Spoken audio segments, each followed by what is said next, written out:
Evet, bugün sizlere Chiron Boğa transitini anlatacağım. İyi dinleyin. Gerçekten bir insanın haritasında insanı en çok etkileyen noktalardan bir tanesidir. Astrolojide doğum haritanızı açtığınızda orada bir anahtar işareti vardır ve anahtardır da yani. Çok önemli bir anahtardır o Chiron. Çünkü sizin doğum haritanızda sizin uzmanlaştığınız yeri gösterir. Ama neden uzmanlaşıyorsunuz? Çünkü o alanda bir kanayan yaranız var. Yani terzinin kendi söküğünü dikemediği yerdir astrolojide. Şimdi atasözüdür ya, o terzi kendi söküğünü dikemez. Neden? Çünkü bazen insanın içinde bir yara olur. Kendini düzeltemediği bir alan olur. Ve o alanla ilgili o kadar yoğunlaşır ki, hani bizim yine bir atasözünde şey yapar. Yani kuş kıçını yara sanmış, gaga gaga yara yapmış derler. İşte öyle bir yerdir yani o Chiron. Ve kişi orasını düzeltmeye çalışırken ne yapar? Uzmanlaşır. Öyle bir uzmanlaşır ki o alanda başkalarına da fayda sağlayacak kadar uzmanlaşır. İşte o uzmanlaştığı alana biz astrolojide Chiron diyoruz. Yani kanayan yara, kronik yara. Oradaki yara düzelmiyor. Yani oradaki Chiron'u düzeltmeye uğraşmayacaksınız. Bypass etmenin yolları var. Onları biz doğum haritası analizinde anlatıyoruz danışmanlıklarda. Ama diğer türlü düzelme ihtimali yok. Çünkü bunlar bilinç dışı enerjiler. Bilinç dışı canlıdır arkadaşlar ve hayatınızı etkiler. Ve oradaki etki, eğer Chiron'unuz retrodaysa atadan gelen bir durum vardır.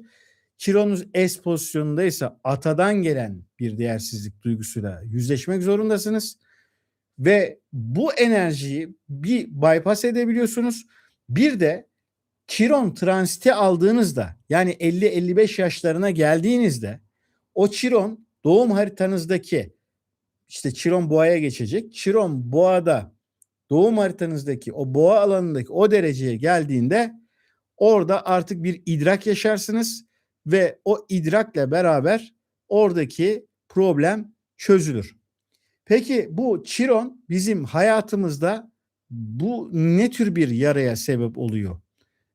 Ne oluyor Chiron olduğunda? Şimdi öncelikle Chiron 19 Haziran'da yanlış hatırlamıyorsam Boğa burcuna geçiyor. Şu anda Koç burcunda. Koç burcunda genellikle bir insanın hareket etsem mi, harekete geçsem mi, geçmesem mi gibi bir enerji yapar. Ne bileyim, siz Chiron Koç serisinizdir. 7. evinizdedir Chiron. Sizi kılıbık yapar. Ya da işte eşiniz olan şeyde, ilişkide sesinizi çıkaramazsınız. Bu arada beğen butonuna bastığınız için, videomu paylaştığınız için teşekkür ederim. Ama Chiron, biz niye anlatacağız şimdi? Boğa'yı anlatacağız. Çünkü birçok insanın haritasında Chiron Boğa'da. Özellikle 1976'dan 1984'e kadar doğumlu olanlar. Bakın burası çok önemli. 1976 ile 1984 doğum tarihleri arasında doğduysanız, tekrar ediyorum, 1976-1984 tarihleri arasında doğduysanız Chiron'unuz Boğa'dadır arkadaşlar.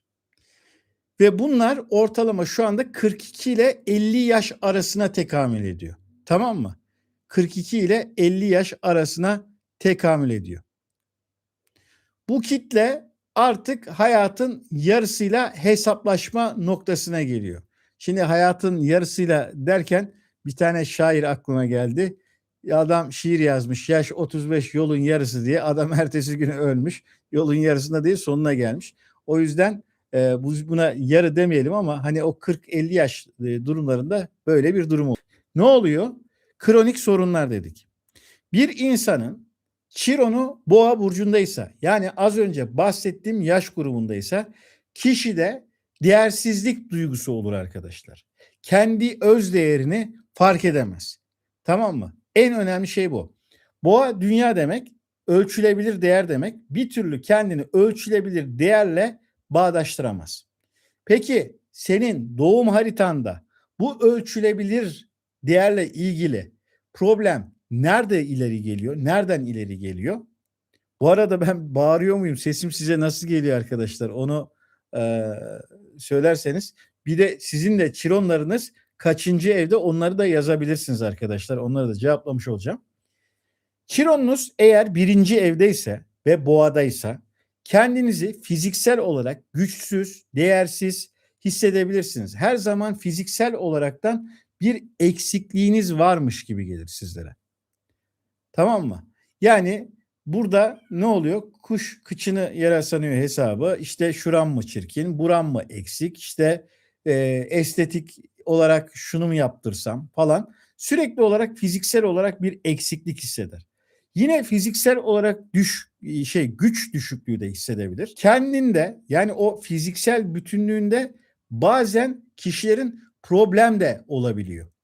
Burada Chiron'un bu tarz bir etkisi oluyor. Birinci ev böyle. Yani birinci ev biliyorsunuz aynı zamanda Koç'un da evi oluyor. Şimdi ikinci eve geldiğimizde en önemli nokta. Papeller, para, maddiyat. Evet. Kişi Chiron ikinci evinde ise kişinin kendi öz değerleriyle ilgili problem vardır. Bir türlü kendini değerli hissedemez. Para kaybı korkusu yaşar. Bu para kaybı korkusu da kişide değersizlik duygusu, işte yeri gelir pintilik, yeri gelir cimrilik, yeri gelir açgözlülük gibi para kaybedeceğim korkusuyla hareket etmesine sebep olur. Bu arada beğen butonuna basmayan arkadaşlar var. Görüyorum onları. Beğen butonuna basarsanız sevinirim. Dolayısıyla arkadaşlar ikinci evde Chiron olan kişi kendi öz değerleriyle ilgili bir sorgulamaya girer.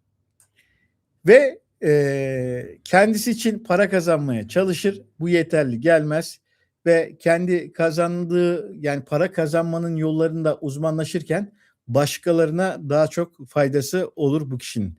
Yani kişiyi görürsünüz, kendisi fakirdir ama başkalarına kazandırır yani. Niye? Terzi kendi söküğünü dikemiyor orada. Tamam mı?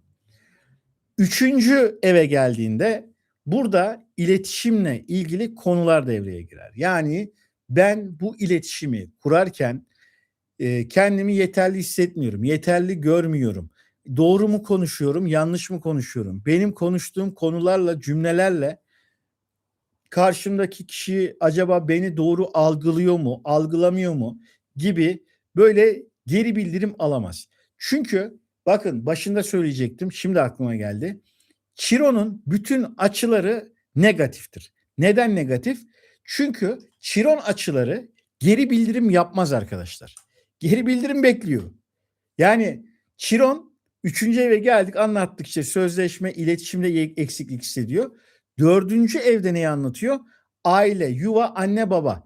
Yani anne babadan bir türlü değer göremez. Sen iki kardeşsindir. İki kardeşin birine annen baban çok yatırım yapar. Aa, o bizim canımız, cicimiz, bicimiz.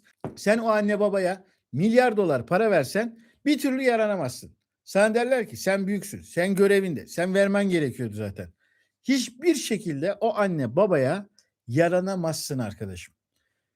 Yani onlardan ne geri gelmiyor? Geri bildirim gelmiyor. Ya bak ben bu kadar çalıştım, sana bu kadar para verdim, bu kadar şey yapıyorum. Çünkü para vererek anne babadan değer alacağın yanılgısı içerisindesindir. Tamam mı? Evet, beğen butonuna basmayan arkadaşlar, beğen butonuna basarsanız sevinirim. Dördüncü evde bu şekilde ve tavsiyem size burada yaranmaya çalışmayın. Çünkü yaranamayacaksınız. Çünkü oradaki o bilinç dışı enerji sizle ebeveynlerinizin, anne babanızın ilişkisinde sizi orada her zaman geri bildirimsiz bırakacak. Beşinci evde çocuklarla ilgili alan. Yani çocuklarınızla olan ilişkilerde ne yapıyorsunuz? Geri bildirim alamıyorsunuz. Yemeğini yapıyorsunuz, bulaşığını yıkıyorsunuz, çamaşırını yıkıyorsunuz. Yok, anne baba olarak bir orada belki bir değer göremeyeceksiniz. Yine bu kişilerde sahneye çıkma korkusu olabiliyor. Yine bu kişilerde içindeki yaratıcılık, yani yaratıcılıktan kastım yaratmak Allah'a mahsus biliyorsunuz. O değil, sanatçılıkla ilgili, sanatsal yaratıcılıkla ilgili bir takım şeyler yaptığında kınanır mıyım, ayıplanır mıyım? Yani ayıplanacak olsa Michael Jackson o yapıyor biliyorsunuz şarkılarını, o ayıplanırdı. Ama kişinin orada e, kendisini o toplumda nezdinde böyle hani eksik hissetmesi söz konusu oluyor. 6. evde de Chiron kişiyi dolap beygiri gibi çalıştırır. Dolap beygiri diye bir Türk filmi vardı biliyorsunuz. Yani adam mesai içerisinde tuvalete çıkmıyordu işte beni çalışmıyor zannetmesinler diye. İşte orada patrona yaranmaya çalışır sürekli. 10 birimlik iş yapar 5 birim maaş alır falan. Böyle etkileri vardır. Sonra nereye geldik? 7. ev. Evet, evlilikler, ilişkiler. 7. evinde Chiron boğadaysa zaten bu tarihler arasında doğduysan yani yaşın 42-50 arasındaysa şu anda eşimden, karımdan, kocamdan değer alacağım zannı içerisinde ömrün geçer. Alamazsın. Yani öyle bir eş denk gelir ki geri bildirim sıfır. Niye? Çünkü para ve maddiyat olarak zaten geri bildirim alamayacaksındır. Verdiğin parayla yaranamayacaksındır. Zaten görevinde olarak görecektir. Problem şu ki kendi değerini karşındaki insanın belirlemesine izin vermek gibi bir gaflet, delalet ve hatta hıyanet içerisindesindir. Tamam mı? Ve Chiron da işte boğaya girdikten sonra kendi Chiron'un üzerine geldiğinde bu gaflet ve delaleti fark edeceksin. Çünkü Chiron kavuşumunda bu fark ediliyor. Bypass etmenin yolları var ama o bu videoda yok. O sadece danışmanlıklarda. İşte böyle arkadaşlar. İşte böyle bir mevsimin şarkısı ya da mevsimlik bir Vivaldi sancısı diyor Yılmaz Erdoğan. Yine Yılmaz Erdoğan'ın bir cümlesi vardır. Ben severim Yılmaz Erdoğan'ın şiirlerini. Vizontelesi de güzeldir. Diyor ki ne diyor şiirinde? Bende sana yetecek kadar ben kalmadı diyor. Yani bende sana yetecek kadar ben kalmadı diyor. Chiron'u 7. evinde olan bir insanın karşısındaki kişiye yaranmaya çalışırken bir müddet sonra tükenir. Tükenmenin sonucunda da bende sana yetecek kadar ben kalmadı der. Evet. Chiron 8. ev. Açılın geliyoruz. Chiron 8. evde ne oluyor? Orası bir cinsellikle ilgili bölge. İkincisi başkalarının parası, yatırımcıların parası, sigortalar, krediler, kefalet bununla alakalı alan. Ne yapacağız? Chiron 8. evde ise kefil olmuyoruz arkadaşlar. Tamam mı? Kefil olmuyoruz. Bakın buradan bakıyorum hala da 13 kişi beğenmemiş. Lütfen 13 kişi beğen butonuna bir basalım. Evet, ne yapıyorduk? Kefil olmuyoruz. Bu bir. İkincisi, başkalarının parasını yönetirken onlara iyi paralar kazandırırsınız. Ama gel gelelim kendi paranızı kazanamazsınız. Ya sen bu kadar iyi borsayı biliyordun da bu kadar iyi yatırım uzmanıydın da kendine niye kazandıramadın? Hani böyle bir şey vardı. Ya sen bu kadar iyi reklamcıydın. Ya geçen birisini izledim Instagram'da. Adam o kadar iyi reklam uzmanı olmuş ki yani çok önemli şeyler anlatıyor. Yani dedim ki yani bu adamın bu kadar bilgiye bir 3-5 milyon doları olması lazım. Ama bence yok yani. Tipinden, kıyafetinden gördüğüm kadar yok. Niye yok? Çünkü o adamın belki de Chiron 8. evde o reklam uzmanlığıyla başkalarına kazandırıyor ama kendisi kazanamaz. Yine bu kişilerin başkalarının paralarını kullanırken dikkatli olması gerekir. Yani taşın altına elini koymaması gerekir. Bak kardeşim biz bu işe giriyoruz. Amacımız tabii ki size para kazandırmak. Ama bak bu işte batmak da var, çıkmak da var demesi lazım. Ve kredi kullanırken çok dikkatli olması lazım. Krediler evi, kefalet, kefil olmaması gerekiyor. Bunları söyledik. Cinsellikle ilgili noktada da 8. ev cinsellik ve tutkuyla ilgili bir alanı veriyor ve 8. ev krizle ilgili bir durumdur. Ve o 8. evdeki o krizle ilgili durumda kişinin cinsel olarak içinde sürekli bir yetersizlik duygusu ve o alanda yine yaranma çabası ama karşısındaki kişiye yaranamaması ve o alanda yine değer görmemesi söz konusudur.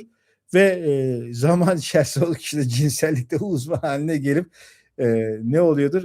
İşte bir kadın doğum uzmanı olurmuş ya da cinsel terapist olurmuş. Yani olabilir mi? Olabilir. Evet, hala beğen butonuna basmayan arkadaşlar sizi görüyorum. Beğen butonuna bastığınız için şimdiden teşekkür ederim. Evet, 9. eve geldik. 9. evde ne oluyor? 9. ev birincisi üniversite hayatınız. Yani Chiron'u 9. evde olan birçok insan üniversiteyi okuyamamıştır ve bu bir uhde olarak içinde kalmıştır. Ya da işte doktorluğu seçecektir de gıda mühendisliği denk gelmiştir. İçinde uhde olarak kalmıştır. Akademisyen olacakmıştır, olamamıştır. Ama ne oluyor? Bunlar da hani üniversiteye çocuk yetiştiriyorlar, üniversite öğrencilerine yardım edebiliyorlar filan. O alanı böyle şifalandırabiliyorlar. Yine yurt dışına gitmek istemiştir ama gidememiştir. Ya da gittiyse bekledikleri gibi olmamıştır. Bunun gibi durumlar olabiliyor. Yine 9. evdeki en önemli nokta ne oluyor? İnançlar konusu.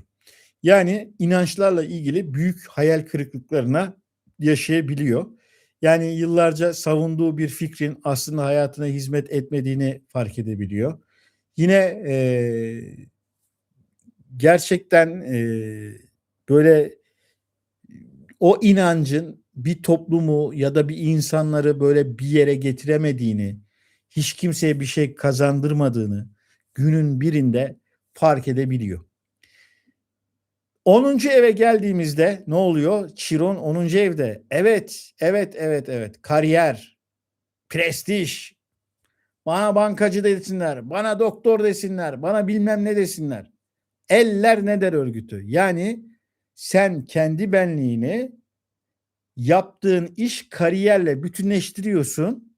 Sevmiyorsan da o işten ayrılamıyorsun. Tamam mı? Yine orada bir gaflet içerisindesin.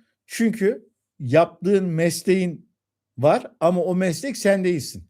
Özellikle bizim Türk toplumunda bu prestij meselesi ciddi anlamda prestij tuzağıdır.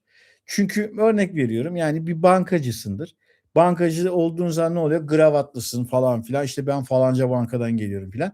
Ama gel gör onun çalışma koşulları, ona uygulanan mobbing, ona uygulanan hedef baskısı, akşama kadar orada gişede özgürlüğünün oraya bağlanmış olması ve sanıldığı kadar öyle değil yani. E, Dolayısıyla da orada kişi kendini eksik hissediyor. O prestijli alanda durmak istiyor. Bu da kendi hayatına oldukça ciddi kriterler ve problemler verebiliyor. Ya da işte ne oluyor Chiron oradaysa kariyerinde diyorsun tam müdür olacaktım ama olamıyorsun. Sürekli hala işte gişe memurusun filan. Ben tabii bankacılıkta örnek vermiyorum. Bu da kendi hayatınızın beyaz yakalı, beyaz yakasız fark etmez. O alanda sürekli uzmanlaşmaya çalışırsınız. Yani araba tamircisi bile olsan deyip de araba tamircisi şu anda çok kıymetli bir noktada biliyorsunuz. Ve zaten bu Uranüs ikizlere geçtikten sonra emin olun birçoğumuz yani çocukları boşuna okutuyorsunuz desem yeridir. Çünkü 7 sene içerisinde ortalık çok karışacak. Hani ona göre şey yapın. Yani ben bazen gazete dediğim hani haberlerde falan okuyorum. Yok işte özel okul fiyatları şöyle olmuş 1,5 trilyon falan. O özel okula harcadığınız paralarla o çocuk iş güç sahibi olduktan sonra o paraları kazanma ihtimali yok yani. Artık o dönem geçti. Her neyse işte dediğim gibi prestijle alakalı, kariyerle alakalı sürekli bir eksiklik hissi içerisinde her zaman daha iyi bir yere gelmeye çalışır. Ama gelemiyor işte. Sonra neredeyiz? 11. eve geldik. Bu arada beğen butonuna basan arkadaşlara şimdiden teşekkür ediyorum. 11. evde ne oluyor? 11. evde senin sosyal çevren. Yani arkadaşların, iş arkadaşların. Bunlarla aranda ciddi anlamda bir uyumsuzluk söz konusu olur. Yani örnek veriyorum yani arkadaşların ortamında onlara uyum sağlamaya çalışırsın ama yani onların o şeyleri, dünya görüşleri sana çok banal gelebilir. Yani ne bileyim bir çorbacıya gidersin. Ben işkembe çorbası içeceğim. Öteki mercimek çorbası içecek. Yani onlara uyum sağlayayım diye mercimek çorbası içmek zorunda kalırsın. Hani son dönemde böyle restorana gidip makarna sipariş edenler var biliyorsun. Makarna sipariş edip kendinin entelektüel olduğunu düşünüyor. Yani insan restorana niye gider? Hani genellikle evde pişirilmesi zor şeyler vardır. ne bileyim kelle paça çorbası vardır, ızgara vardır. Hani bunlar kokuyordur, balıktır, bilmem nedir. Hani daha şeydir ama son dönemlerde hani böyle makarnayı yiyince orada entelektüel oluyormuş gibi böyle bir işte pazarlama taktikleri, kar taktikleri diyelim biz bunlara. Yani her neyse dediğim gibi oradaki sosyal çevreye uyum sağlıyorum diye kişi kendinden vazgeçmeye başlar ve arkadaşlara yaranmaya çalışır. Bir türlü yaranamaz. Zaten yaranamayacaktır. Bu belli seviyede kişiye asosyalite verebilir ve asosyalite yani sosyalite bir de asosyalite. İşte yalnızlaşmamaya çalışır. Onlara yaranmak için sürekli arkadaş ortamlarına gitmeye çalışır. Ama gidebilir mi? Yani orada işte böyle bir problem yaşıyor. İşte geldik 12. evdeki Chiron. O çok fena bir şey işte arkadaşlar. Çünkü 12. ev demek bilinç dışının evi demek ve orada artık irade yok. 12. eve geçmeden önce önemli bir uyarı. Beğen butonuna basmayan arkadaşlar lütfen beğen butonuna basarsanız bu yararlı videoyu sizin sayenizde başkaları da görmüş olur. Evet 12. evde ne oluyor Chiron? Kişide yüksek bir empati kabiliyeti olduğu sanısı gelişiyor. Karşısındaki eski sevgilisinin ya da arkadaşının ya da sevgilisinin annesi kim olursa olsun çok acılar içerisinde olduğunu zannediyor. Acılar çekiyor diyor. Onun çekmesi gereken acıyı kendi içinde çekiyor böyle. İçi cayır cayır yanıyor. Ya bir şey olursa, ya şöyle olursa, ya böyle olursa zannediyor ki onunla ben irtibatı sürdürdüğümde ona bir şekilde yaranacağım, ona bir şekilde şifalandıracağım.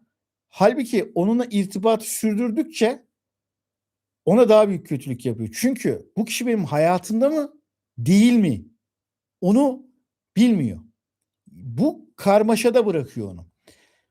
Ve oradaki o Chiron aslında senin içini yakıyor. Karşı tarafın içi değil o. Ve sen o acıda bir türlü buradan bir söküp atamıyorsun onu. Ne yapacaksın? Sosyalleşmek, gruplara girmek değil, kendinle yalnız kalıp o içindeki o yanan acıya bir yoğunlaşacaksın. Diyeceksin ki bu duygu kime ait? Hani bu duygu kime ait var ya Access Bars proseslerinde. Aslında insanın yani bizlerin kafalarındaki, akıllarındaki o duygularınız, düşüncelerinizle doğuyorsunuz. Burç arketiplerinden ötürü. Carl Gustav Jung buna arketip diyor, ben burç diyorum. Çünkü bu canlı enerjilerle doğuyoruz ve bu canlı enerjileri biz bizim düşüncelerimiz zannediyoruz. Aslında bizim düşüncelerimiz değil. Biz belli bir kodla, algoritmayla doğduk. Ve ne oluyor? O kafanızdaki düşünceleriniz, buranızı yakan o enerji aslında bunların çoğusu size ait değil. Hani Muhittin Arabi'nin bir sözü var ya, insan uyanıncaya kadar burçlar yönetir, uyandıktan sonra kişi burçları yönetir gibi. İşte o Muhittin Arabi'nin dediği o uyanma öyle kişilerin sandığı gibi uyanma değil. Yani ben yorumlarda yazanlar var. İşte diyor uyanışım diyor şu tarihte gerçekleşti. Nah gerçekleşti. Gerçekleşmedi. Çünkü uyanış bir süreçtir. Bir tamamlanma değildir. Ve sen oradaki acıyı, hissi oradan söküp atmadıkça için gerçek anlamda rahatlık ve ferahlığa ermediği sürece seni o travmatik durum artık travmanı böyle titretmediği sürece içinde zelzeleler olmuyorsa hani Zelzele suresi vardır ya bilirsiniz. O insanın içindeki bir zelzeleyi de anlatır. Çünkü insan küçültülmüş bir kainattır. İşte o yüzden onları böyle bırakabiliyor olmanız lazım. Kafanızdaki düşünceleri ve oturup böyle izliyor olabilmeniz lazım. Vay anasını ya ben neler düşünüyorum. Bu düşünce kime ait? İşte onların hepsi size ait olmuyor. Dolayısıyla da 12. evde kişinin kendisiyle yalnız kalıp duygusunu, düşüncesini, içindeki o acıyı, yarayı ne yapması lazım? Gözlemlemesi lazım. Geçer mi hocam? Geçmez. Chiron acısı geçmez. Chiron acısı bypass edilir. O sadece kişinin kendi doğum haritasıyla yapılacak analiz ve yöntemle olabilir.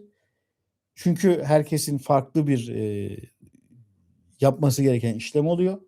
Bypass etmek de o durumu çözmüyor. Sadece bypass ediyorsunuz. Yani o anda artık o dayanılmaz hale geliyorsa onu bypass etmenin yolunu buluyorsunuz. Ve bu bypass etmek bazen öyle çok hoş bir şekilde olmayabiliyor yani. Düşünce sisteminizi değiştirmeniz gerekiyor. Ve belki bazen ahlaki bile olmayabiliyor. Her neyse, bir de insanın 50-55 yaş döngüsünde, işte 42-50 yaşında olanlar bu Chiron döngüsünü alacak. Transit Chiron böyle gelecek. 50 sene oraya gelecek ve 50. sene diyeceksin ki, ulan diyeceksin, ben ana ve babaya yıllarca yaranmaya çalışmışım. Hani yaranamamışım. Yani bunların aslında benden değil, yaranılacak bir durumu yokmuş. Yani öyle bir algıları, öyle bir yazılımları yokmuş diyeceksin. Ya da işte ben kocaya yaranmaya çalışmışım. Ya da ben işte karıma yaranmaya çalışmışım.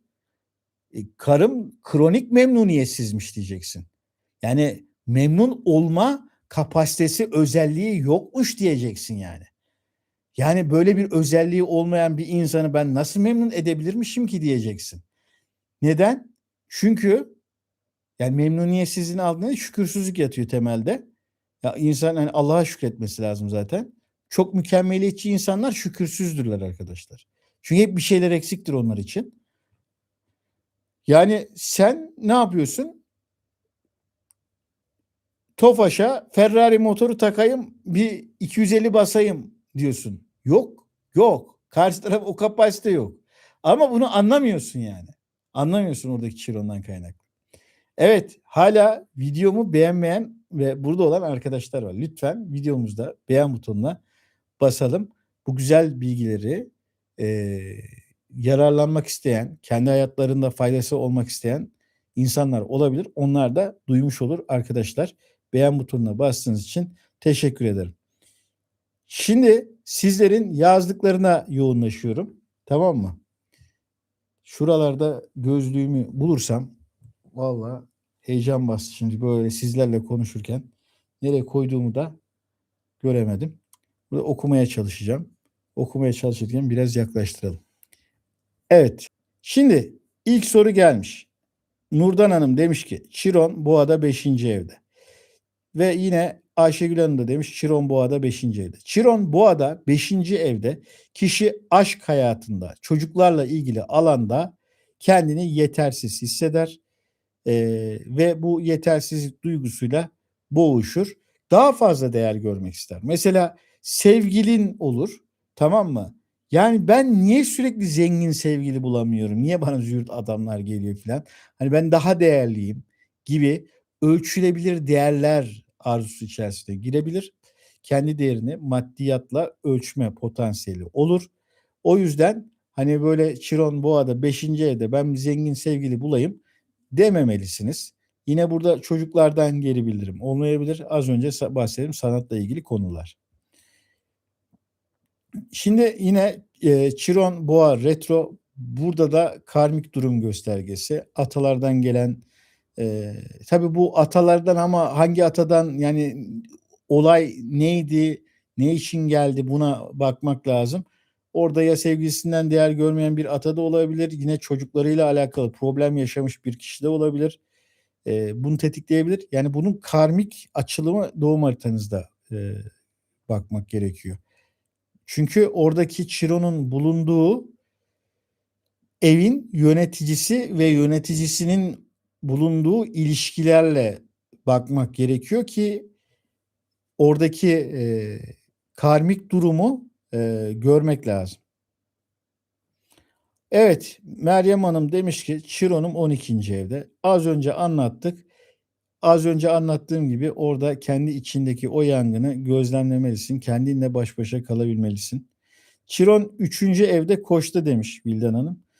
Chiron 3. evde Koç'ta konuşma, iletişim kurma konusunda sürekli kendini eksik hissetme problemi yaşayabilirsin. Özgüven eksikliğini olur. Yani iletişimde muhabbet ettiğin adamlar, kişiler ne olur biliyor musun? Yani 3 kuruşluk adama 5 kuruşluk değer verirsin. Onun çok böyle sohbete şayan birisi olduğunu düşünürsün. Aslında asıl sendedir cevher mesela. Evet. Mine Hanım demiş ki 78 doğumluyum. İşte Güneş Balık yükselen Akrep, Chiron 6. evde. Yılbaşından beri sağlık sorunları yaşıyorum. Bu durum ne kadar sürecek acaba? Dün de kötüydüm demiş. Şimdi bu konunun Chiron'la alakası yok ama sağlık sorunun olduğu için şöyle diyeyim ben size. Yükselen akrep olduğun için bunlar iyi zamanların, çünkü Satürn Koça geçince yani Satürn Koça geçti zaten. Sağlıkla ilgili sorunların baş göstermiş olabilir. Kendini yenilemen gerekiyor. Yani burada spor, aktivite vesaire gibi şeylerin geliştirmen gerekiyor, tamam mı? Buna dikkat et. Bu önemli bir konu. Çünkü sen hani çok ağır yükler taşıdın. Nasıl ağır yükler taşıdın? Satürn geldi, bir balıktan geçti. Oradan şimdi Koç'a geldi. Zaten canın burnuna geldi balıktan geçerken. Kendi sınırlarını çizmeyi öğrendin. Yani çok ağır psikolojik depresif durumlar geçirdin. Zaten son 7 yıl kara hayatında bir kara delik yani. Kolay değil yani. Yani biraz orada duygusallıktan ayrılıp bedenine, sağlığına dikkat edeceksin. Yani bunun neden geçti değil. Kendi doğum haritanı, yani ne zaman geçti değil, kendi doğum haritanı yönetip oradaki sağlığını tekrar kazanman gerekiyor. Yine zafer. Yani o orada geçecek diye beklersen o Satürn orada seni talan edip de geçebilir yani. Yani bakın burada şunu söyleyeyim. Sizi yanlış yönlendiriyorlar. Astroloji şu tarihte şu olacak bu olacak şeklinde değil. Kaderin bir kısmı sizin iradenizle ilgili. Orada 60'lık açılar var. Sizin orada döngü kalıplarınıza, paternlerinize, davranış kalıplarınızı değiştirebileceğiniz yerler var. Bunları çözümleme peşinde gidin. Şu tarihte şu olacak. Yani mesela sağlığım ne zaman düzelecek? Sağlığın düzelecek diye bekleme. Sağlığın düzelmesi için doktora git. Sağlığın düzelmesi için hareket et. Sağlığın düzelmesi için artık bir ölü toprağını bir at üstünden. Zaten bu senin ikinci yarısına atmak zorundasın. Yine zafer. Yani kimse kusura bakmasın yani. Astrologların çoğusu sizi yanlış yönlendi. Şu tarihte şu olacak, bu tarihte bu olacak. İşte bu, yok efendim balıklar şunu yaşayacak. Bir defa o balık sen değilsin ki. O balık gökyüzündeki transit 2026 balığı o. Belki sen 1978 doğumlusun. Belki 81 doğumlu balıksın sen. Ayrıca senin balığın 7. evde olur, 3. evde olur. Tamam mı? Öyle değil yani onlar. Bakın bunun yüzünden yani bilim çevreleri de astrolojide dalga geçiyor. Yani halbuki gazete astrolojisi o. Yani bakın ben gerçekten çok ciddi videolar yapıyorum. Şu an kader mühendisliği diye bir kanal açtım. Davranış paternlerini anlatıyorum burç arketipleri üzerinden. Ama kanal çok izlenmiyor. Niye? Yani palavra anlatırsanız çok izleniyor. Tarot anlatırsanız niye? Aşk kağıdı uydur uydur geç. Yani kusura bakmayın arkadaşlar. Yani e, biraz yani siz de akıllı olun yani. Ya adam transit anlatıyor. Gökyüzünde Venüs Jüpiter kavuşumu. Allah Allah. Tamam da o senin nerene denk geliyor arkadaşım? Nereyi tetikleyecek? Evrimsel astrolojiye göre bir yaranı açığa çıkartıp onu tedavi etme şeyin verecek. Bir cesaret mi kazandıracak ailevi konularda? Niye illa bu konu direkt koca bulacağıma yoruyorsun? Ki yani o senin haritanda yengeç alanı nerede? Ayrıca sen o haritanın profeksiyonda kaçıncı evini yaşıyorsun? Yani belki yengeçle ilgili bir bölgeyi yaşamıyorsun şu anki yaşam standartında. O yüzden arkadaşlar, tamam mı? Yani yanlış yönlendirmeyin. Yani dediğim gibi evet bir kader var.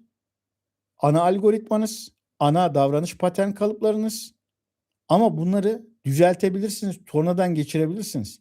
Yani sen kıskanç bir akrep burcuysan, yani ben neden kıskanıyorum? İçine gel, o kıskançlık dürtüsüyle bir içinden geç onun. O korkunun bir içinden geç. Ama Hacı Yatmaz gibi ben kendimi sorgulamam, ben doğruyum, ben biliyorum dersen, hani yazanlar var öyle. Ben şöyleyim, ben böyleyim filan, hani atıyor tutuyor. Allah Allah, yani sen neymişsin? O zaman hani Vizyon telefilmde diyor ya, ot geldiniz olsun gidiyorsunuz. Gidersin kardeşim. Gidersin. Bak, ben sana hayatınla ilgili önemli şeyler anlatıyorum, tamam mı? Yani Chiron gerçekten bir davranış paternidir. Yani bunu bilim, psikoloji, yok safsata mafsata değil. Bak söylüyorum sana. Koç burcunda mesela değil mi şimdi Chiron? Bu transitte Koç burcunda. Ama sen doğduğunda da Chiron Koç'ta doğdun. Mesela Chiron Koç'ta ne zamanda? 1940'lı yıllarda da Chiron Koç'taydı. Chiron Koç'ta 7. eve geldiyse mesela öyle bir insan şimdi kaç yaşında olur? 86 yaşlarında falan olur. Bu adam karısına ses çıkaramaz. Hani o kılıbık erkek dediğiniz ama içinde hep böyle yumruğu masaya vurup karısına söz geçirmek isteyen adam vardır ama bir türlü bunu yapamaz.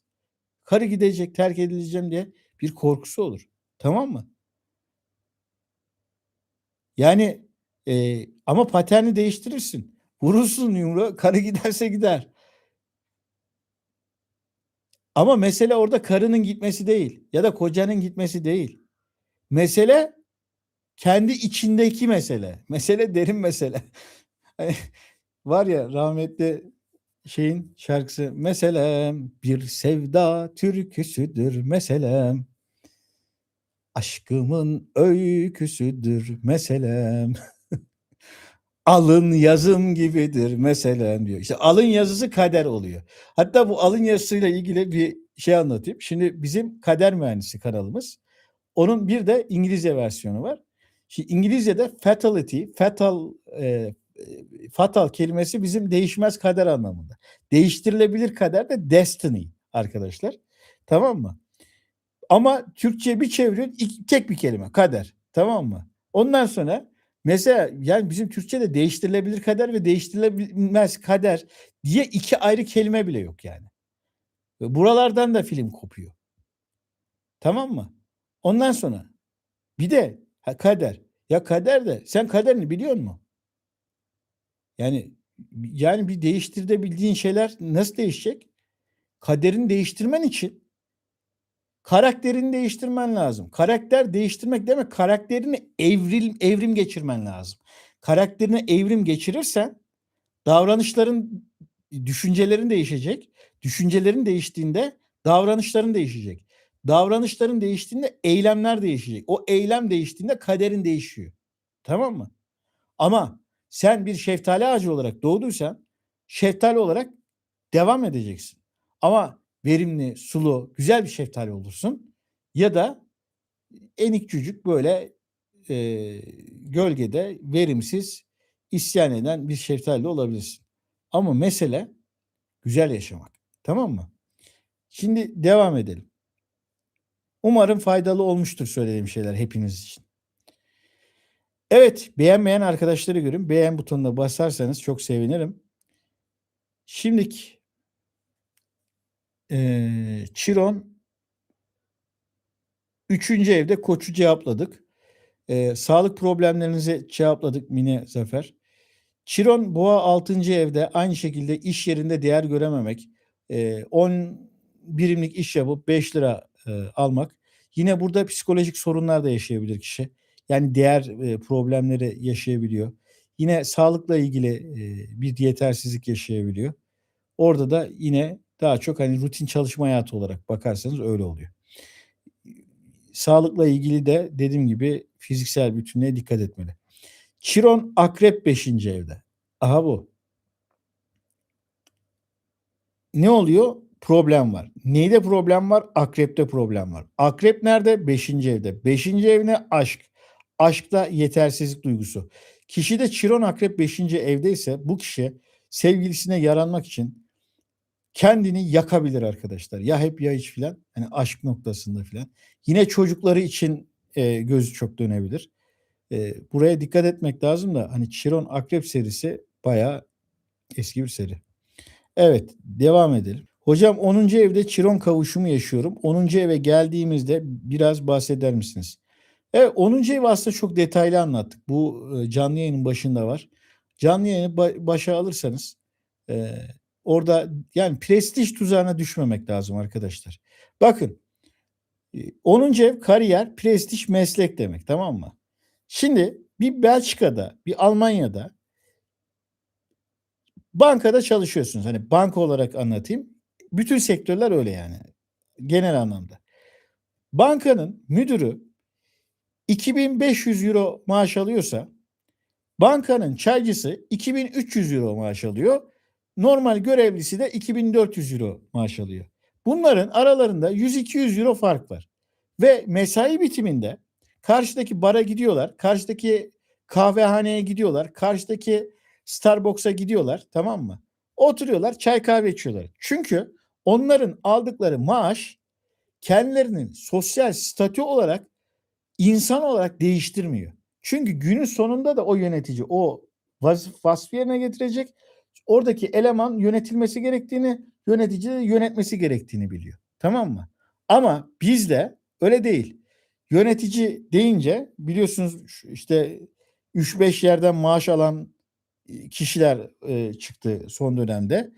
İşte ne bileyim, müdürün maaşı 150 milyarsa veznedarın maaşı 60 bin lira oluyor. Arada çok büyük bir fark oluşuyor. Dolayısıyla günün sonunda bunlar aynı sosyal statüde olmuyorlar. Tamam mı? Ve bunu bizim ülkede özellikle bazı kurumsal şirketler kullanıyor. Ya adamı örnek veriyorum, yönetici yapmış. Senin maaşın 70 bin lira. Devlet memuru olsa da zaten 70 bin lira alacak. Müdür oldun artık sen. Allah Allah. Allah Allah. Bak, bak, bak hele. Tamam mı? Hani böyle şeyler var. Bunlara aldanmayın. Özellikle de toplumsal maske. Yani kendi değeriniz başka bir şey, yaptığınız iş başka bir şey. Ama işi yaparken düzgün yapmak zorundasın. Neden? İşi insanın aynasıdır. Tamam mı? Ama o iş sen değilsin. Sen tamirciysen tamiratını yaparsın, akşam evine gidersin. Bankacıysan bankacılığını yaparsın, akşam eve gidersin. Sen bankacı Ahmet, bankacı Mehmet değilsin. Sen Ahmet'sin, sen Mehmet'sin. Sen Ayşe'sin, Fatma'sın. Bankacılık senin işin. Ya da banka olmasın, terzi olsun ya. Yani terzilik bile yerine göre çok daha önemli. Niye? Hadi elbisesiz çık bakalım dışarıya. Hani parasız çıkarsın da banka olma, elbisesiz çıkamazsın yani. Hani anlatabildim mi? Bir de günümüzde şey var. Yani herkes kolay yoldan zengin olmuyor. Öyle bir şey yok arkadaş. Yani dünyaya ne için geldin? Önce buraya bak. Para sana gelir zaten. O hayat yoluna doğru gidersin. Esçil demiş ki annemi anlatıyorsunuz şu an. Vallahi annenizi tanımıyorum ama anlatıyor olabilirim. Evet. Evet, ben 5. ev Chiron Akrep burcundayım diyor. Evet, yukarıda anlattık. Benim doğum haritamda demiş Öner Kurt, demiş ki benim doğum haritamda Chiron Boğa'da, yani 7. evimde. Az önce çok detaylı anlattım. Evet, şimdi yakında Chiron tekrar Boğa'ya, 7. eve geliyor. Tamam, yükselen Akrep olacak, 7. evim Boğa olacak. Evet, durum ne getirir, nasıl hareket etmeliyim? Vallahi bak, sana şu videoyu başa al bir daha dinle. Özellikle 7. evdeki, yani ben bu karıya yaranırım düşüncesi yok yani. Yok. Ama o Chiron kavuşumu olduğunda ne kadar boş kürekler çektiğini anlayacaksın. Aranı da bozmayalım şimdi ama hani mesele ondan kaynaklanmıyor. Mesele senden kaynaklanıyor. Yaranmaya çalışma arkadaş. Niye yaranmaya çalışıyorsun? Kendi değerini karşındaki insanın belirlemesine izin vermekle hatayı yapan o değil, sensin. Anladın mı beni? Evet. İyi yayınlar demişler. Teşekkür ediyorum. Boğa 8. evde. Boğa 8. evi de anlattık. Şimdi hocam, Güneş Boğa olarak 10. evinde Chiron kavuşumu var. Kavuşumu yaşamak nedir? Ha. İşte bu da kariyer konusunda kişinin yeterli hissedemediği bir dönemi beraberinde getirebilir. Ve oradaki Chiron parasız kalma, işsiz kalma gibi konulara şey yapabilir. Seni o konuda yaranı kanatacağı için açgözlük yaptırabilir Pınar. E, Ona dikkat et. Devam edelim. Hocam, emeğinize sağlık. Beğendim. Umarım sorulara bakarsınız. Bakıyoruz zaten. Peki hocam 12. evde Chiron aynı evdeyse ne demek olur? 12. evde ve ayda. Bak şimdi 12. evde ve ayda olduğu zaman ne oluyor orada? Chiron'la ay kavuşumu oluyor ve orada anne geri bildirimi ya da anne ya da ebeveyn figürlerinden bir tanesinde bozukluk var ve geri bildirim yok. Net bir şekilde. Özellikle ay anne demek. Anne ile alakalı sorunları beraberinde getirir. Yani annen yok gibi olur yani hayatında. Varsa bile hani. Güneş, Mars, Jüpiter, Başak dediğiniz doğru. Mükemmeliyetçilik çok var maalesef demiş Atlas. Evet, mükemmeliyetçi insanlar şükürsüzdür arkadaşlar. Yani sen de şükürsüz olabilirsin. Şükürsüz insan teşekkür etmeyen insandır. Müteşekkir olmayan insandır. Müteşekkir olmayan, teşekkürü olmayan insan yaramaz. Niye biliyor musun? Gelip gelip senin eksiklerini bulur. Şimdi mesela ben burada az önce bir kelime kullandım. Nah dedim. Yani canlı yayında nah mı denilir filan gibi. Ondan sonra bir baktım burada 3-5 kişi gitmiş. Yani eleştirmeye mi geldin? Bazen böyle abuk subuk yorumlar geliyor. Ya geçen mesela bir tane Satürn videosu vardı. Ben onu 3-5 sene önce yapmışım. Ne zaman yaptıysam çok uzattınız yazmış şu anda. Uzattıysan dinlemeyeydin yani. İşte burada o şükürsüz kişi sürekli bir beklenti içerisinde. Sürekli bir beklenti içerisinde. Sürekli daha iyisi olsun. Sürekli daha iyisi olsun. Ya bir mevcuda teşekkür edersen bak bu ne demek biliyor musun? Elinde fener var, tamam mı? Feneri bir yere çevirdin, aydınlattın orayı. Mesela örnek veriyorum, bu maden su şişesi. Şöyle reklam yapmayayım. Neyse bunu aydınlatıyor. Şimdi burası boş. Bak şurası boş. Şurası dolu. Şükürsüz insan feneri buraya yakıyor. Tamam mı? Buraya yakıyor. Boş tarafına bakıyor. Buraya bakması lazım. Feneri buraya yakması lazım. Burayı yakarsan buraya ışık gelir. Yani kuantum dinliyorsunuz ya siz. Hani kuantum enerjileri falan. Orada gözlemci etkisi deniliyor buna. Gözlemci etkisi ne oluyor? İşin dolu tarafına bakıyor. Hani bir işin başında dur derler çalışırken. Niye başında dur diyor? Orada gözlemci etkisi yaratıyor. Çok şükür, bin şükür diyoruz yani içtiğimiz zaman bir maden suyunu. Niye? İşte oradaki şükür, neye şükrediyorsan hayatında o yüzden artar. Çünkü ışığı oraya yakıyorsun. Ve bu bir Başak Burcu hastalığıdır. Şükürsüzlük, mükemmeliyetçilik. Hele yükselen Başak. Tam bir kabus. Yani drama. O eksik, bu eksik. Tamam mı?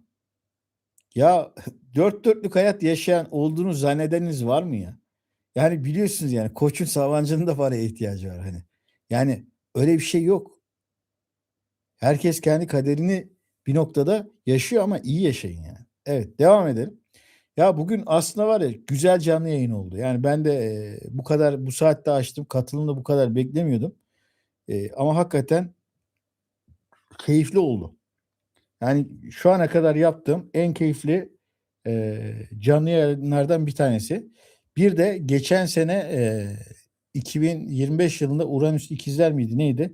Bulursanız e, Antalya'da yaptığım canlı yayınlardan bir tanesi, o da çok keyifliydi. Evet, devam edelim. Şimdi bazı sorular var arkadaşlar.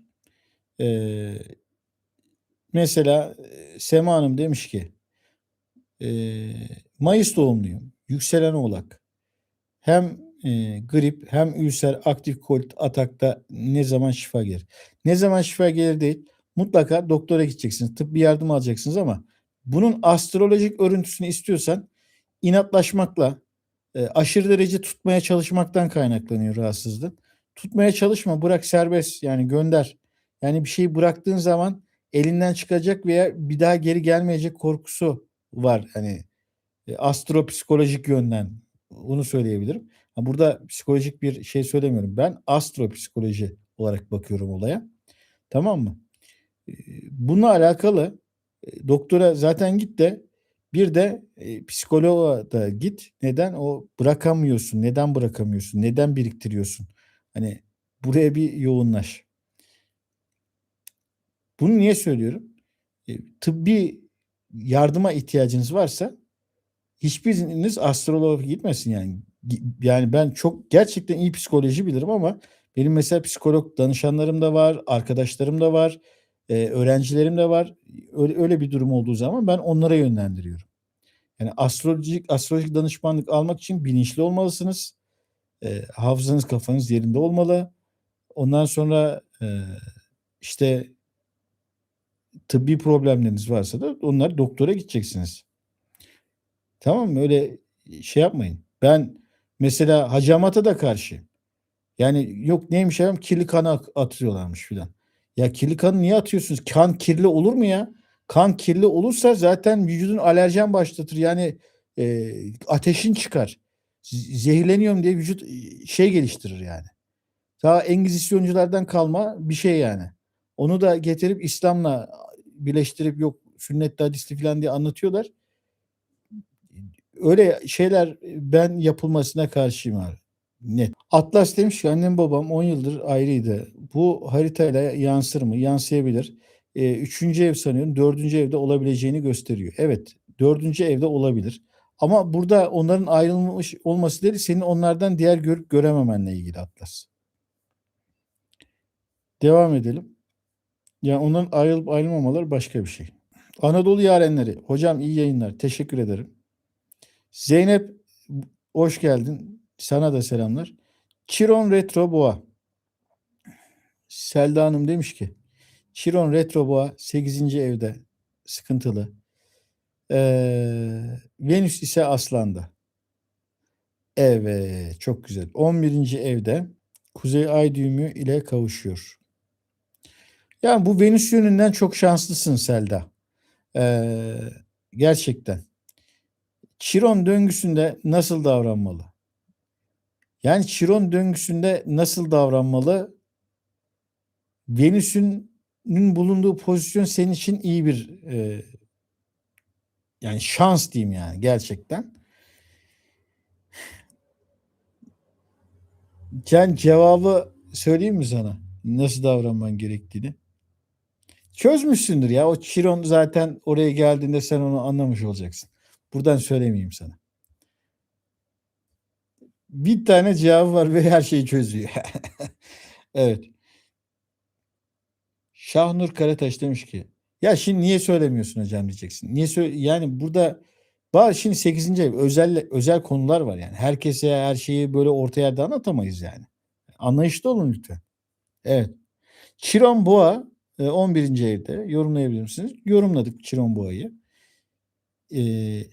Hipetya G. Temiz demiş ki Hipetya da bir astrolojik karakter. İyi yayınlar Arif Bey. Öncelikle verdiğiniz değerli bilgilerden dolayı teşekkür ediyorum. Chiron 7. evde 17 derece retro. Evet aynı zamanda alçalanla evet DS'de Boğa'da. Tamam. Güneş terazi öyle olacak. Tabii ama şey yani. He.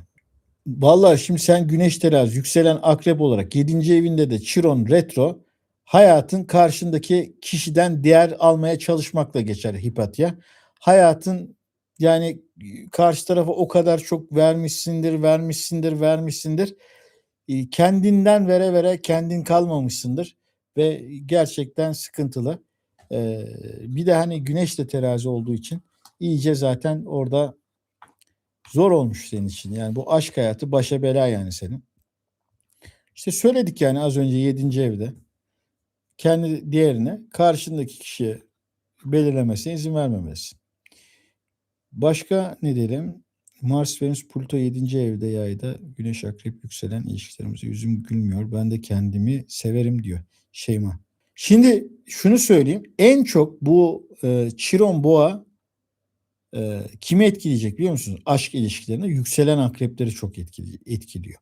Onlar hem 7 senedir çekiyor hem de uzun yıllardır yani 20 senelik bir evliliği varsa 20 senedir çekiyor yani o natalındaki Chiron Boğa'dan kaynaklı. Onlar en çok çözümü onlar bulacak. Evet yani 7. evde yükselen akrep Şeyma. Orada Chiron akrepte nasıl çalışıyor? Sanki 8. evdeki eksiklikleri veriyor. Tamam mı? Nedir akrep? Tutkudur mesela akrep. Chiron akrep. Tamam mı? Hani 7. evde. Ne o? Evlilik mesela. Ondan sonra yükselen zaten ikizler. Yani evet, sohbet edelim, muhabbet edelim filan ama işte diğer alanlar da var. Evet.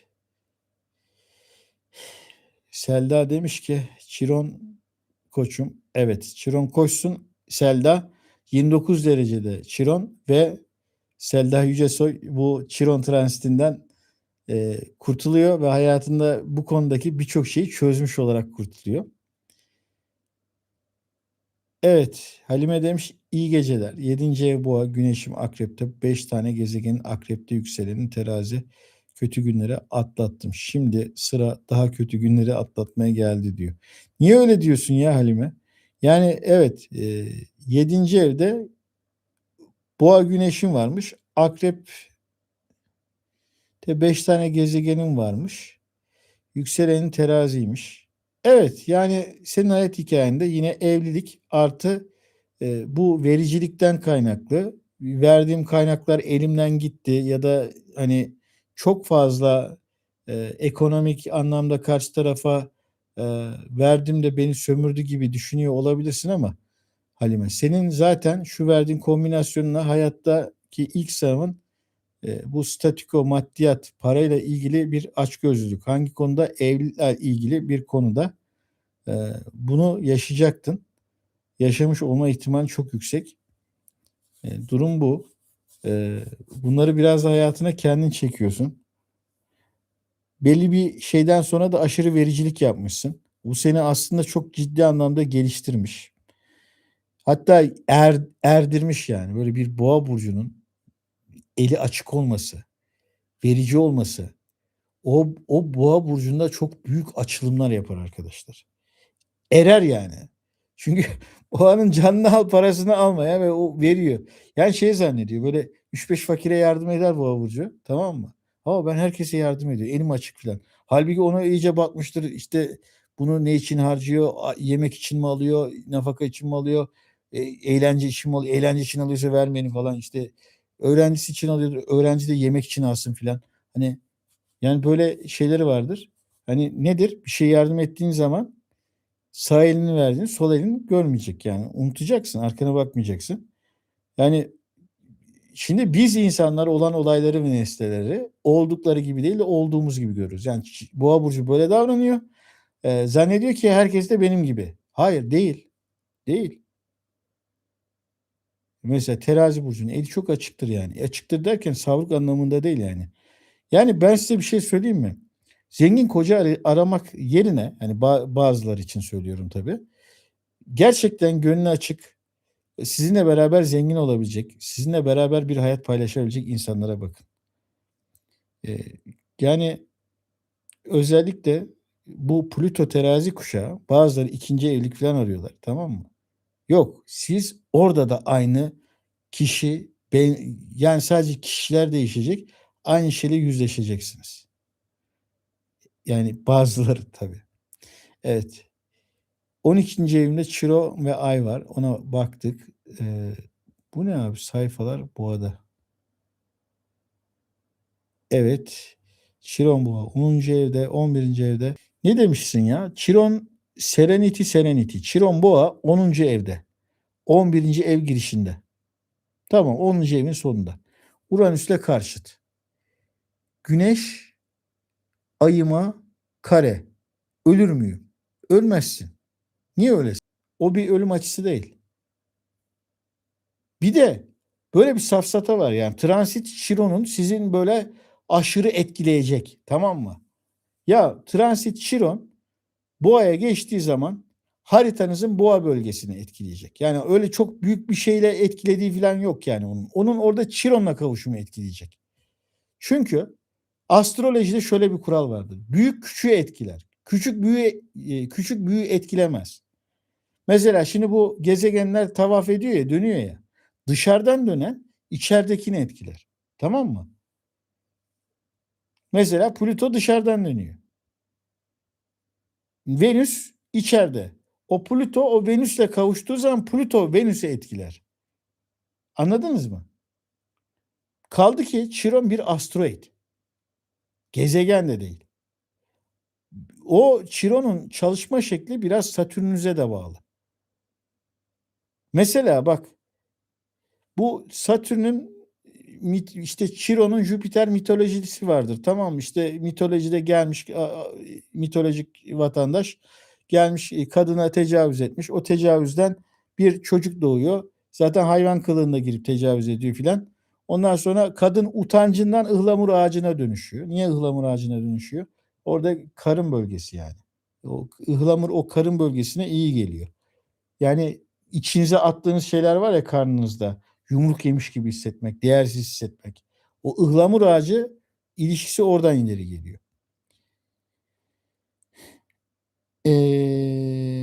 Evet, şöyle soruları da alalım arkadaşlar. Bayağı kalan arkadaşlar oldu. Kaç dakikadır da yayındayız. Ben şu an niyeyse göremiyorum. Çok da uzatmayalım. Cemre demiş ki hocam Güneş Akrep, yükselen Oğlak'ım. Bize etkisi ne olur? Kariyer, para evlerinde etki her zaman acaba Ağustos diyorlar. Senin şeye bakacaksın. Boğa evine bakacaksın. Tamam mı? Etkisi orada olacak. Bir de yaş itibariyle kendi natal haritandaki Chiron'a bakacaksın. Ama en çok etkilenecek yaş grubu söylediğim grup. Chiron'u Boğa'da olanlar. 42-50 yaş arası olanlar. 10. evde Jüpiter'im kavuşuyor. Natal Chiron'da üçgen açı. Ne yapalım yani üçgen açı, üçgen açı. Yani Chiron'un açıları olumsuz. Yani natal Chiron'la o kavuşumdaki Chiron'un üçgen açı yapması tamamen orada senin kariyerle alakalı kronik bir problem yaşanabilme potansiyelini gösteriyor. Dilek Karakoç. Olumlu değil yani o üçgen açı. Millete şunları da yanlış anlatıyorlar. İşte haritamda falanca ile filanca arasında üçgen açı var. Üçgen açı şartın sağlandığını, orada enerji akışı olacağını gösteriyor. O enerji akışının akacağını. Diyelim ki 2 tane malefik gezegen var. Olumsuz açı var. Ya da Chiron'la açısı var. Kronik bir problem. Orada kesinlikle tetikleneceğini gösteriyor. Tamam mı? Neyse artık yavaş yavaş benim de uykum gelmeye başladı sanki. Yani uykum aslında yok ama şey oluyor. Yani burada etrafında bir hayli ışık var. Bunlar benim gözümü almaya başladı. Bir de yeni isimler var arkadaşlar. Şimdi videolarıma yorum yapanların hemen hemen herkese cevap veriyorum. Yani tabii yetişebildiğime. Orada da isimleri görüyorum. Burada yeni isimle olan arkadaşlar da var. Onlara da biraz fırsat tanıyorum. İrem demiş ki hocam doğum haritamız kaderimiz ise bizim gerçekleşen olaylarla olan tavrımız irademiz mi? Tabii iraden tavrın. O normal bir akışı gösteriyor İrem. Yani bir demir yolu var. Mesela tramvaya bineniz var mı? Tramvaya bindiğinizde bir sonraki durağı destinasyon olarak gösterir. Destinasyon değil o. Destination. Yani Final Destination diye bir film vardı. Son durak diye çevirirler onu. O ray senin oradaki gideceğin yolu gösteriyor. Ama orada bir kaza varsa bir önceki durakta inebilirsin. Bunu biliyorsan. Tamam mı? Yani o destination değiştirilebilir kaderle ilgili. Tavrımız iradeniz tabii. Yoksa hepsi kader değil yani. Yok hiç de mantıksız değil. Çok güzel soru İrem 0011. Konumuz Chiron boğa olduğu için genellikle bu boğa ile ilgili soruları gerçekten çok derinlemesine cevapladığımı düşünüyorum. Katılan, izleyen herkese çok teşekkür ederim. Kader Mühendisliği kanalına da beklerim arkadaşlar. Orada çok derin bilgiler var. Hepinize güzel akşamlar diliyorum. Yine başka bir canlı yayında sorularınızı elimden geldiği kadar cevaplamaya çalışacağım. Görüşmek üzere. Kendinize iyi bakın.